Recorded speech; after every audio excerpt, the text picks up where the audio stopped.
பாகிஸ்தான் வந்து Nobel பரிசுக்காக recommend பண்றாங்க. ஆனா இந்தியா வந்து ஒரு வார்த்தை கூட சொல்லலையே. அப்படிங்கிறதுனால இந்தியா மீது கோபம் வந்து இந்த மாதிரி அதிக வரிகளை அப்படின்னு ஒரு கருத்து இருக்கு. நாம வந்து காலம் தான் நமக்கு அதை தெளிவுபடுத்தும். ஏன்னா அவர் எலான் மஸ்க் மேல அவருக்கு எவ்வளவு கோபம் இருந்துச்சு, என்னெல்லாம் அவர் சொன்னாரு, மஸ்க் என்னெல்லாம் சொன்னாரு, பின்னாடி அவர்கள் 2 பேரும் ஒண்ணா சேர்ந்து பக்கத்துல இருந்து பேசுறதை நம்ம பார்த்தோம்.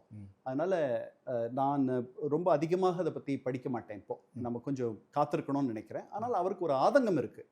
பாகிஸ்தான் அளவுக்கு நாம் வளைந்து கொடுக்கவில்லை, நாம் இறங்கி வரவில்லை என்று. நாம சாதாரணமா எல்லாருக்குமே ஒரு நன்றி கூட நம்ம சொல்லலை. ஏன்னா நம்முடைய வெளியுறவு கொள்கை அப்படி.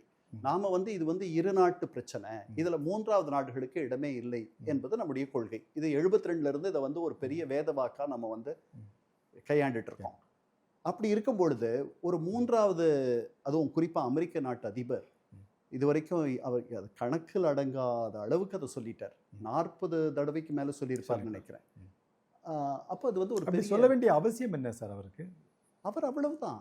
ஒரு 80 வயது ஒரு பெரிய ஒரு ஆணுக்கோ தலைவருக்கோ உள்ள ஒரு முதிர்ச்சி பக்குவம் இல்லாத ஒருவர். அவர் வந்து ஒரு மரபு சார்ந்த அரசியல்வாதி அல்ல, மரபு சார்ந்த தலைவர் அல்ல.